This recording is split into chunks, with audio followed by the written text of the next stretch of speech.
మహాపరిశుద్ధుడైన తండ్రి, మీకే వేలాదిల స్థుతుల స్తోత్రములు చెల్లించుకుంటున్నాము తండ్రి. ప్రభా, ఇంతవరకు ప్రజనైనా పాటల ద్వారా మేము స్మరించుటకు, పాటల ద్వారా మిమ్మల్ని ఆరాధించుటకు తండ్రి విజ్ఞాపన ప్రార్థనలు రోజున సన్నిధులు చేసుకున్నట్టు ప్రజనాన్ని ఇచ్చిన కృపను బట్టి కదా మీకే వేలాదిల స్తోత్రం తండ్రి. ఆ ప్రార్థన అంతటిని బట్టి రోజునైనా నీవు ఆలోచించినావు తండ్రి. ప్రభానైనా గొప్ప కార్యంలో మీరు జరిపించబోతున్నందుకే మీకే వేలాదుల స్తోత్రం తండ్రి. నమ్మొచ్చినాను తండ్రి. ప్రభానైనా త్వరలో అతి గొప్ప కార్యంలో మీరు చేస్తున్నారు, మా కళ్ళారా మేము చూస్తున్నాము అని నేను నమ్మొచ్చినాను తండ్రి. అందరూ బట్టి మీకే వేలాదిల స్తోత్రం చెల్లించుకుంటున్నాం తండ్రి. ప్రభా, ఇక ముందు కూడా తండ్రి రోజునైనా వాక్యంలో రోజునైనా మాట్లాడుతుంటున్నాం కదా దయగలను తండ్రి. మీరే రోజునైనా మాట్లాడమని మీ సన్నిధానం వేడుకుంటున్నాం తండ్రి. నన్ను రోజునైనా ఇక్కడ నిల్చున్న నన్ను మరుగుపరిచి దేవాయసయ్య, మీరే రజనైనా నన్ను నీ కంప్లీట్గా మీ స్వాధీనంలోనికి తీసుకొని రజనైనా ఏం మాట్లాడతావు, ఎలా మాట్లాడతావు రజనైనా మీ చిత్తం దయగలను తండ్రి. మీరే మాట్లాడే రజనైనా ఆ మనసుకు నెమ్మది, శాంతిని, సమాధానం కలుగజేయమని మీ సన్నిధానంలో బ్రతిమలాడుకుంటూ అతి పరిశుద్ధుడైన నజరేయుడైన యేసుక్రీస్తు పరిశుద్ధమైన నామమున అడిగి వేడుకొని నాము తండ్రి. ఆమేన్, ఆమేన్, ఆమేన్. హల్లెలూయా. దేవుని స్తోత్రం కలుగును గాక. ఇంతవరకు దేవాది దేవుని మనం ఎంతగానో ఆరాధన చేసింటున్నాం. చదువుకుందాం. ఈ దినం మన టాపిక్ వచ్చి విధేయత అనే టాపిక్ అనమాట. మన టాపిక్ పేరు ఏంటి? ఈ దినం విధేయత అనే టాపిక్ చదువుకుందాం. మొదటి సమయాలు 15వ అధ్యాయం 22వ వచనం మనం చదువుకుందాం. హల్లెలూయా. అందుకు సమూయేలు తాను సెలవిచ్చిన ఆజ్ఞను ఒకడు గైకొనుట వలన యెహోవా సంతోషించినట్లు ఒకడు దహన బలులను అర్పించుట వలన ఆయన సంతోషించిన ఆలోచించుము. బలులు అర్పించుట కంటే ఆజ్ఞను గైకొనుటయు పొట్టేళ్ల క్రొవ్వు అర్పించుట కంటే మాట వినుటయు శ్రేష్టము. చాలు. ఇక్కడ బలులు అర్పించుట కంటే ఆజ్ఞను గైకొనుటయు అంటే గైకొనుటయు అన్న మాటకి మనం ఇంకొక మాట అనుకోవచ్చు. ఏదంటే అది విధేయత చూపుటయు. హల్లెలూయా. ఆలోచించుము. బలులు అర్పించుట కంటే ఆజ్ఞను గైకొనుటయు, మరి ఇంకేంటి, పొట్టేల క్రొవ్వును అర్పించుట కంటే మాట వినుటయు శ్రేష్టము అని చెప్పి ఇక్కడ దేవాది దేవుడు తెలియపరుస్తున్నాడు. ఇక్కడ సమూయేలు ప్రవక్త ద్వారా దేవాది దేవుడు ఏంటంటే ఆజ్ఞకు ఏం కావాలి? మనము విధేయత చూపాలంట. మాట వినుట అది ఎంతో శ్రేష్టం అని చెప్పి దేవాది దేవుడు తెలియపరుస్తున్నాడంట. దేవుడు వాక్య భాగంలో మనకు అనేక విషయాలు తెలియపరుచుంటున్నాడు. మనం ఎలా జీవించాలని చెప్పి దేవుడు తెలియపరుచుంటున్నాడు, ఎలా బ్రతకాలి అని దేవుడు తెలియపరుచుంటున్నాడు, ఎలా మనం ఎదుటి వాళ్ళని ప్రేమించాలని దేవుడు తెలియపరుచుంటున్నాడు, ఎలా ఎదుటి వారిని మనం క్షమించాలని చెప్పి దేవుడు తెలియపరుచుంటున్నాడు, ఎలా మనం విధేయత కలిగి జీవించాలి, ఎలా మనల్ని మనం తగ్గించుకొని జీవించాలన్న సంగతి దేవాది దేవుడు తెలియపరుచుంటున్నాడు అనమాట. మనం అనేక సార్లు ఏమనుకుంటూ ఉంటామంటే, మనము అనేకసారి మనం వాక్యంను చదువుతూ ఉంటాం కానీ మనకు ఒక్కోసారి ఏమవుతుంది, ఆ వాక్యము మనకు అర్థం కాదనమాట. మనకు ఆ వాక్యము అర్థం కాకుండా ఉంటుంది. ఒక్కోసారి మనం ఏం చేస్తూ ఉంటాము, వెళ్తూ ఉంటాము, మన బోధకులు చెప్తా ఉంటారు, వాక్యం పాస్టర్స్ చెప్తా ఉంటారు, వాక్యంను బోధిస్తూ ఉంటారు. కానీ ఆ వాక్యం ఏం చేస్తుంటాము, మనం వింటుంటాము కానీ ఆ వాక్యంలో ఏమనుకుంటున్నాము, ఇది మనకు కాదులే. ఆ వాక్యము వింటుంటాం కానీ ఇది మనకు కాదు అంటుంటారు. బైబిల్ గ్రంథంలో ఎప్పుడైతే నువ్వు వాక్యంని చదువుతున్నావో, ఎప్పుడైతే నువ్వు వాక్యంని వింటున్నావో, అప్పుడు నువ్వు ఒక్కటి నిశ్చయించుకోవాలి, ఏంటంటే దేవుడు నీతో మాట్లాడుతున్నాడు అని. ఏ వాక్యం అయితే నీకు అర్థమవుతుందో, ఏ వాక్యం ద్వారా అయితే నీకు అర్థమవుతుంది, ఏ వాక్యపు అర్థము నువ్వు గ్రహించగలుగుతున్నావు అంటే నువ్వేం అర్థం చేసుకోవాలంటే అది దేవుడు నీతో మాట్లాడుతున్నాడు అని చెప్పి నువ్వు అర్థం చేసుకోవాలన్నమాట. దేవుడు ఎందుకు మాట్లాడతాడు ఇక్కడ అంటే, దేవుడు మనల్ని ఏం చేయడానికి, కరెక్షన్ చేయడానికి కోసం అని చెప్పి దేవుడు మాట్లాడేవాడుగా ఉంటాడు అనమాట. Hallelujah. Help me Holy Spirit of God. Correction చేయడానికి కోసం అని చెప్పి మనల్ని మాట్లాడుతూ ఉంటాడు అనమాట. దేవుడు బైబిల్ గ్రంథంలో అనేకమైన మాటలు రాయించి ఉంచాడు. బైబిల్ గ్రంథంలో అనేకమైన విషయాలు రాయించి ఉంటున్నాడు. కానీ మనం ఏం చెప్తా ఉంటాం అంటే, ఇది నాకు కాదులే, నేను సరిగ్గానే ఉన్నానులే, నేను సరిగ్గానే ఉన్నానులే, ఇప్పుడు ఈ పాస్టర్ చెప్పిన మాట ఇది నాకు కాదు, వారి కోసం ఉండొచ్చు, లేదా ఈ బైబిల్ ఈ రాయించిన మాట ఇది నాకు కాదు, వారి కోసం ఉండొచ్చు అని చెప్పి మనం ఏమనుకుంటుంటామంటే ఒకరిపైకి నెట్టేస్తుంటాం, లేదా ఒకరి తప్పులు మనము చూసేవారుగా ఉంటాం అనమాట. అందుకని బైబిల్ గ్రంథం ఏం తెలియపరుస్తుందంటే యాకోబు వార్త ఒకటో వచనం 22వ వచనం ఏమంటుందంటే మిమ్మల్ని మీరు మోసపుచ్చుకొనకడి అని చెప్పి ఉందన్నమాట వాక్యం. అక్కడ చదువుదామా? యాకోబు 1:22లో మీరు వారు మాత్రమే కాకుండా మిమ్మల్ని మీరు మోసపరచుకొనకడి, వాక్య ప్రకారం మీరు ఏం చేయాలి? ప్రవర్తించాలంట. అక్కడ వాక్య ప్రకారం ఏం చేయాలి? మనము ప్రవర్తించాలి. ఏ వాక్యం అయితే మనం వింటూ ఉన్నామో, ఏ వాక్యం అయితే మనకు అర్థమవుతుందో, ఏ వాక్యం అయితే మనం గ్రహించగలుగుతున్నామో ఆ వాక్యాన్ని మనం ఏం చేయాలి? కేవలం వినడం మాత్రమే కాదు, కానీ మనం ఆ ప్రకారము నడుచుకునే వారిగా ఉండాలన్నమాట. వాక్యం అనేది ఎందుకు రాసింది మన కోసం అంటే మనల్ని ఏం చేయడానికి కోసం అని చెప్పి మార్చడానికి కోసం. చదువు మా మాట. మీరు వినువారు మాత్రమై ఉండి మిమ్మల్ని మీరు మోసపుచ్చుకొనకుండా వాక్య ప్రకారము ప్రవర్తించు వారనై ఉండు. చూడండి, ఇక్కడ వినువారనే ఉండి మిమ్మల్ని మీరు మోసపుచ్చుకొనక, మీరు కేవలం వాక్యం వింటున్నారు. ఆ వాక్యం వింటున్న వాక్యాన్ని మనం ఏం చేయాలి? మనం గైకొనాలన్నమాట. ఇప్పుడు దేవుడిచ్చిన ఆజ్ఞ మీరు బలులు అర్పించుట కంటే, మీరు పొట్టేళ్ల క్రొవ్వులను అర్పించుట కంటే ఏది శ్రేష్టం అంటే ఇక్కడ ఆయన మాటను వినుట శ్రేష్టము, ఆయన మాటను గైకొని ఆ విధంగా నడుచుకునుట శ్రేష్టము అని చెప్పి దేవాది దేవుడు తెలియపరుస్తా ఉన్నాడు. అట్లయితే దేవుడు మనకి ఏం చెప్తున్నాడు, మనకి ఏం చెప్తున్నాడని మనం దేవుని మాటలు వినాలి అని చెప్పి మనకు ఒక ప్రశ్న రావచ్చు. ఇక్కడ 13వ 34వ వచనం చూసినట్లయితే యేసుక్రీస్తు ప్రభు మనకు ఒక ఆజ్ఞనిస్తా ఉన్నాడు. చదువుదామా? ఆ ఆజ్ఞ ఏంటంట? మీరు ఒకరినొకరు ప్రేమింపవలనని మీకు క్రొత్త ఆజ్ఞ ఇచ్చుచున్నాను. నేను మిమ్మల్ని ప్రేమించినట్లే మీరును ఒకరినొకరు ప్రేమింపవలను. యేసుక్రీస్తు ప్రభు ఇక్కడ ఏం ఆజ్ఞని ఇస్తున్నాడు? ఒకరినొకరు మీరు ప్రేమించాలంట. ఒకరినొకరు మనం ఏం చేయాలి? ప్రేమించాలంటే ఎట్లా? ఇది సహోదర సహోదరుల ప్రేమ, యేసుక్రీస్తు ప్రభు మనం ఎలా చూపించే ప్రేమ, ఆ ప్రేమ మనం ఏం చేయాలి? ఒకరినొకరు ప్రేమించాలంట. మనం ఏం చేస్తూ ఉంటామంటే కేవలము మనకిష్టమైన వారితో మాత్రమే ప్రేమతో ఉండడము, మనకిష్టమైన వారితో మాత్రమే ఏం చేస్తాం? ప్రేమతో పలకరివ్వడము, మనకిష్టమైన వారితో మాత్రం ఏం చేస్తాం? ప్రేమతో కలవడము, మాట్లాడడమైనా కానీ మనకిష్టమైన వారిని మాత్రం పోయి ఏం చేస్తుంటాం? పదే పలకరిస్తుంటాం, వాళ్ళ ఆరోగ్య క్షేమాలు తెలుసుకుంటూ ఉంటాం. లేదా మనకిష్టమైన వారితో మాత్రమే వెళ్ళి ఏం చేస్తుంటాము? వాళ్ళకి ఏ అపాయం కలగకుండా, వాళ్ళకి ఏ బాధ కలగకుండా, మన నుంచి కూడా వాళ్ళ మనసు దుఃఖపడకుండా మనం ఏం చూసుకుంటాం, జాగ్రత్త పడతా ఉంటామంట. కానీ దేవుడు ఇక్కడ ఏం చెప్తుంటున్నాడంటే కేవలం మీకు ఇష్టమైన వారిని మాత్రమే కాదు, కానీ ఒకరినొకరు అంటాడు. ఒకరినొకరు అంటే ఎవరు వచ్చిండ్రు? దాంట్లో అందరూ వచ్చిండ్రు అనమాట. హల్లెలూయా. ఒకరినొకరు అని అంటే ఎవరు వచ్చిండ్రు? అందరూ వచ్చిండ్రు అనమాట. అందరిని మనం ఏం చేయాలి? ప్రేమించాలంట.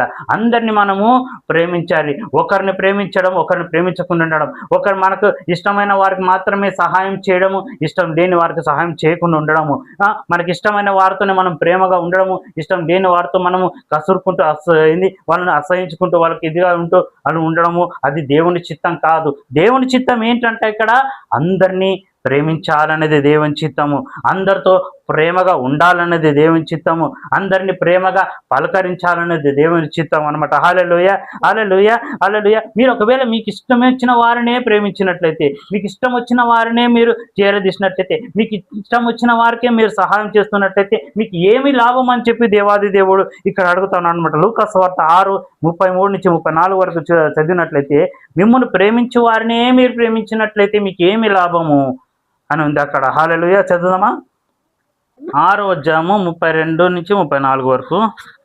మిమ్మును ప్రేమించు వారిని మీరు ప్రేమించిన ఎడల మీకేమి మెప్పు కలుగును? పాపులను తమను ప్రేమించు వారిని ప్రేమింతురు కదా. ఇక్కడ చూడండి, మిమ్మల్ని ప్రేమించు వారినే మీరు ప్రేమిస్తే మీకేం మెప్పు కలుగును అన్నట్టు. మిమ్మల్ని ప్రేమించిన వారినే మీరు ప్రేమిస్తే, ఎవరినైతే మీరు ప్రేమిస్తున్నారు, ఎవరినైతే మీరు బాగా ప్రేమతో మాట్లాడుతున్నారు, ప్రేమగా చూస్తున్నారు, వారి ద్వారా మీకు ఏమైనా మెప్పు కలగొచ్చేమో, కానీ పరలోకంలో ఉన్న తండ్రి ద్వారా మీకు మెప్పు కలగదు. పరలోకంలో ఉన్న తండ్రి ద్వారా మీకు మెప్పు కలగదు. మీరు మీరు అందరినీ ప్రేమించినట్లయితే పరలోకంలో ఉన్న తండ్రి ద్వారా మీకు మెప్పు కలిగేదిగా ఉంటుంది. కింది భాగంలో చూద్దామా? మీకు మేలు చేయ వారికే మేలు చేసిన ఎడల, మేలు చేయి వారికే మేలు చేసిన ఎడల మీకేమి మెప్పు కలుగును? మీకేమి మెప్పు కలుగును? పాపులను అలాగు చేతురు కదా. పాపులను అలాగను చేస్తారు కదా. ఈ లోకంలో ఉన్న వారందరూ అంతే చేస్తా ఉంటారు అనమాట. ఏమి తమకు మేలు చేసిన వారికి మాత్రమే మేలు చేస్తారు, తమను ప్రేమించిన వారిని మాత్రమే ప్రేమతో చూస్తారు, తమను ప్రేమగా పలకరించిన వారినే ప్రేమగా పలకరిస్తా ఉంటారు. ఈలాగానే చేస్తే మీకేమి మేలు అని చెప్పి ఇక్కడ యేసుక్రీస్తు ప్రభు అడుగుతా ఉన్నాడు అనమాట. మళ్ళీ ముందుకు చదుదాం. మీరెవరి యొద్ద మరలా పుచ్చుకొనవలెనని నిరీక్షింతురు వారికే అప్పు ఇచ్చిన ఎడల మీకేమి మెప్పు కలుగును అంటున్నాడు ఇక్కడ దేవుడు. ఏమంటున్నాడు అంటే, ఇక్కడ ఎవరికైనా అప్పు ఇచ్చేది ఉన్నట్లయితే, లేదా ఎవరికైనా ఏమైనా సహాయం చేసేది ఉన్నట్లయితే వాళ్ళు తిరిగి మీకు చెయ్యాలి అని నువ్వు ఆశించే వారికే నువ్వు సహాయం చేస్తే మీకేం మెప్పు కలుగుతుంది? ఫర్ ఎగ్జాంపుల్, ఎవరికన్నా డబ్బు సహాయం చేస్తున్నావు, నువ్వు డబ్బు సహాయం చేస్తున్నావు అంటే నువ్వు తిరిగి ఆశించకూడదు వాళ్ళ కాడి నుంచి. తిరిగి ఆశించకూడదు అనమాట. డబ్బు సాయం చేస్తున్నావు అంటే వాళ్ళ అవసరతల కోసం సాయం చేస్తున్నావు కాబట్టి వాళ్ళ అవసరతలు తీసుకోమని చెప్పాలి. వాళ్ళ దగ్గర ఉంటే ఇస్తే అది ఓకే, మనం తిరిగి వాళ్ళ దగ్గర నుంచి ఆశించకూడదు. దేవుడు అదే చెప్తున్నాడు. దేవుడు ఏమంటాడంటే, ఇవ్వండి తిరిగి ఆశించొద్దు అని అంటాడు. ఇవ్వండి తిరిగి ఆశించొద్దు. ఇచ్చి మీరు తిరిగి ఆశించకుండా మీ హృదయం ఉన్నట్లయితే మీకు ఎక్కడి నుంచి ఇవ్వబడుతుందంటే పరలోకం నుంచి మీకోసము ఇవ్వబడుతుంది అనమాట. హల్లెలూయా, హల్లెలూయా. ప్రేమించిన మిమ్మల్ని అందరినీ మీరు ప్రేమించినట్లయితే, మిమ్మల్ని ప్రేమించే వారినే ప్రేమించకుండా అందరినీ మీరు ప్రేమించినట్లయితే ఆ ప్రేమ ఎక్కడి నుంచి వచ్చినట్లు? దేవాది దేవుని దగ్గర నుంచి వచ్చినట్లుగా అనమాట. హల్లెలూయా. ముందుకు చదువుదామా? ఇంకా పాపులను తామిచ్చినంత మరలా పుచ్చుకొనవలెనని పాపులకు అప్పిచ్చెదరు కదా. ఇక్కడ చూడండి, పాపులు కూడా మరలా ఇచ్చినది తిరిగి అడుగుతారు అనమాట. మనం వారి విధంగా ఉండకూడదు. మనల్ని దేవుడు ఎందుకు సృజించుంటున్నాడు, మనల్ని దేవుడు ఎందుకు చేసుకొని ఇచ్చినాడు అంటే మనము ప్రత్యేకంగా ఉండాలని చెప్పి దేవాది దేవుడు చేసుకున్నాడు. ఆయనకు ప్రత్యేకంగా ఉండాలని చెప్పి, ఆ దేవునికి ప్రత్యేకంగా ఉండాలని చెప్పి. దేవుని మనస్సు ఏంటి? దేవుడు ఏమంటాడు? ఇవ్వండి తిరిగి ఆశించొద్దు, ప్రేమించండి తిరిగి ప్రేమను ఆశించొద్దు, సహాయం చేయండి తిరిగి సహాయాన్ని ఆశించొద్దు అంటాడు. మనం సహాయం చేయాలంట, మనం ప్రేమించాలంట, మనం ఇవ్వాలంట. మనకి ఇచ్చేది ఎవరంటే ఆ పరలోకపు తండ్రి తిరిగి ఇచ్చేవాడుగా ఉంటాడు అనమాట. హల్లెలూయా, హల్లెలూయా. మనం ఈ లోకానుసరమైన వ్యక్తుల వల్ల ఉండకూడదు. మనం ఈ లోకానుసరమైన వ్యక్తుల వల్ల మనం ఏం చేయకూడదు, ప్రవర్తించకూడదు అనమాట. మనం ప్రవర్తించకూడదు అనమాట. మనం ఎలా ఉండాలంట? దేవుడు మనల్ని ఎందుకోసం ఏర్పరచుకున్నాడు? ఆయన కోసం అని చెప్పి, మనల్ని ప్రత్యేకంగా ఉండడానికి కోసం అని చెప్పి, ఆయన కోసం అని చెప్పి, మనము ప్రత్యేకంగా బ్రతకడానికి కోసం అని చెప్పి, ఆయన కోసం అని చెప్పి, మనము నిందారహితులుగా ఉండడానికి కోసం అని చెప్పి మనల్ని దేవాది దేవుడు సృజించి ఉన్నాడు అనమాట. హల్లెలూయా, హల్లెలూయా. ఈ కొద్ది వాక్యంలో మనము జ్ఞాపకం ఉంచుకుందాము. మళ్ళీ ముందుకి కూడా మళ్ళీ నెక్స్ట్ వీక్ మనం ఇంకా కొద్దిగా ఇదే వాక్యంని కంటిన్యూ చేసుకొని మనం చూసుకుందాం. హల్లెలూయా. ఈ కొద్ది వాక్యం విన్న వాక్యం బట్టి మనం ప్రార్థన చేసుకుందాం. హల్లెలూయా, హల్లెలూయా. ఏం చెప్తున్నాడు దేవుడు ఇక్కడ? మిమ్మల్ని ప్రేమించి వారినే ప్రేమించొద్దండి. మిమ్మల్ని ప్రేమించి వారిని కాకుండా మీ శత్రువులను కూడా ప్రేమించమని చెప్పి దేవాది దేవుడు చెప్తాను. అది మన జీవితంలో కష్టమైంటున్నది అనమాట. మన శత్రువులను ప్రేమించడం అంటే అది మనకు చాలా కష్టమైంటున్నది. మన శత్రువులను ప్రేమించమంటే చాలా కష్టమైంటున్నది. మనకు సహాయం చెయ్యని వారికి మనం సహాయం చేయాలంటే చాలా కష్టమైంటున్నది అనమాట. మనము అప్పు ఇచ్చిన వారి దగ్గర తిరిగి పుచ్చుకోకుండా ఉండాలంటే అది మనకు చాలా కష్టమైన తరం అంటున్నది. కానీ దేవుడు ఏం చెప్తున్నాడు అంటే ప్రేమించమంటున్నాడు. ఎవరిని ప్రేమించాలా? నీ శత్రువుని కూడా నువ్వు ప్రేమించాలా. నీ శత్రువులను కూడా నువ్వు ప్రేమించాలా. నీ శత్రువుల కోసం కూడా నువ్వు ప్రార్థన చేయాలా. నీకు మేలు చేయని వారి కోసం కూడా నువ్వు మేలు చేయాలా. నిన్ను పట్టించుకొని వారిని కూడా నువ్వు పట్టించుకోవాలా. నీకు సహాయం చేయని వారికి కూడా నువ్వు సహాయం చేసేవారుగా ఉండాలి. అప్పుడు నువ్వు ఏమవుతావు అంటే సర్వోన్నతుడైన దేవుని కుమార్తె అవుతావు అనమాట. హల్లెలూయా, హల్లెలూయా. కన్ను మూసుకుందాము, ప్రార్థన చేసుకుందాం కొద్దిసేపు. హల్లెలూయా. స్తోత్రం, స్తోత్రం, స్తోత్రం, స్తోత్రం. Hallelujah. Thank you Lord, thank you Lord, thank you Lord, thank you Lord. పరిశుద్ధుడా, మహోన్నతుడా, మహిమగల తండ్రి, మీకే వేలాదుల స్తోత్రం తండ్రి. అత్యున్నతమైన నామం కలిగిన దేవా, మీకే వేలాదుల స్తోత్రములు తండ్రి. ప్రభా దేవా, ఈ దినం రజనైనా మీ ఆజ్ఞాన రజనైనా మీరు మాకు తెలియపరిచినందుకే మీకే వేలాదుల స్తోత్రములు తండ్రి. దేవా రజనైనా అందరినీ ప్రేమించమని చెప్పి నీ వాక్య భాగం ద్వారా తెలియపరుస్తున్నావు తండ్రి. ప్రభా అవును దయగలిగిన తండ్రి. ప్రభా రజన ప్రేమ లేని వాడైతే తండ్రి ప్రభా రజన కుమారు వారు నాన్న తండ్రి ప్రభా రజన నాయన ప్రభా మేము మీ బిడ్డల వలె రజన మేము ఉండుటకు రజన మాకు సహాయం చేయండి సయ. మాలో మేము ప్రేమ కలిగి ఉండుటకు రజన మాకు సహాయం దయచేయండి సయ. స్తోత్రం తండ్రి. ప్రతి ఒక్కరిని రజన మేము ప్రేమించే వారుగా ఉండునట్లుగా రజన ప్రతి ఒక్కొక్కరికి దేవస్థ రజన మేము సహాయం చేయవారుగా ఉండునట్లుగా ప్రతి ఒక్కరికి దేవస్థ రజన మేము మేలు చేయువారుగా ఉండునట్లుగా దేవస్థ తద్వారా రజన మీ యొక్క ప్రేమను రజన అందరి జనులకు రజన మేము పంచే వ్యక్తులుగా రజన మేము ఉండునట్లుగా దీవించమని మీ సన్నిధానంలో వేడుకుంటున్నాం తండ్రి ప్రభా. అవును తండ్రి, మేము ఈ లోకస్తుల వలే తండ్రి ప్రభా రజన మేము బ్రతకకుండా ఈ లోకస్తుల వలే తండ్రి ప్రభా రజన మేము జీవించకుండా దేవసయ నీకు ప్రత్యేకంగా రజన మేము జీవించాలన్నది మీ ఆశ దేవసయ.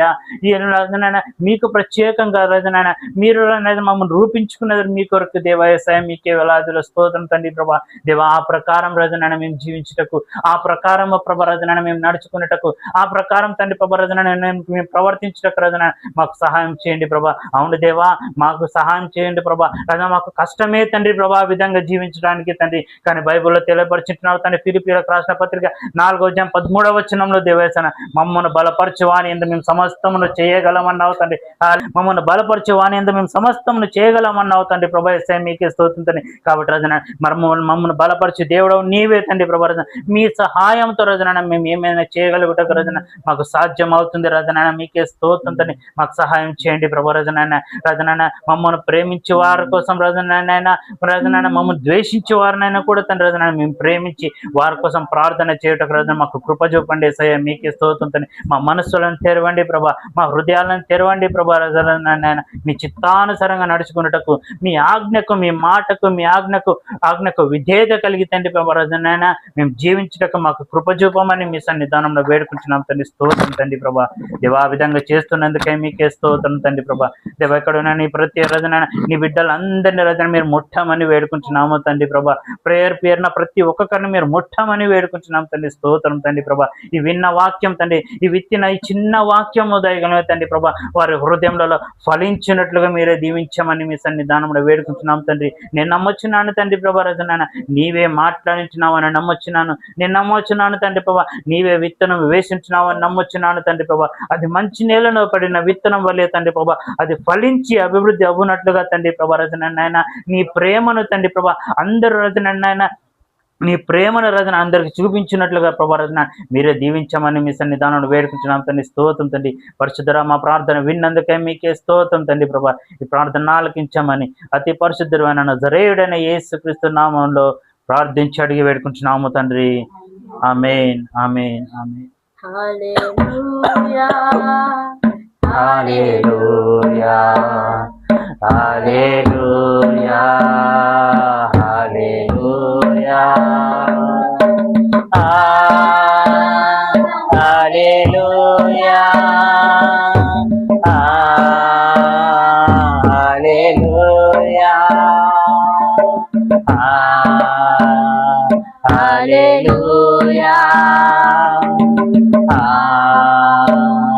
హల్లెలూయా హల్లెలూయా హల్లెలూయా హల్లెలూయా హల్లెలూయా.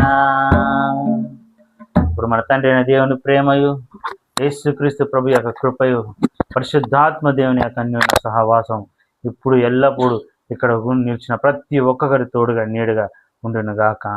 ఆమేన్ ఆమేన్.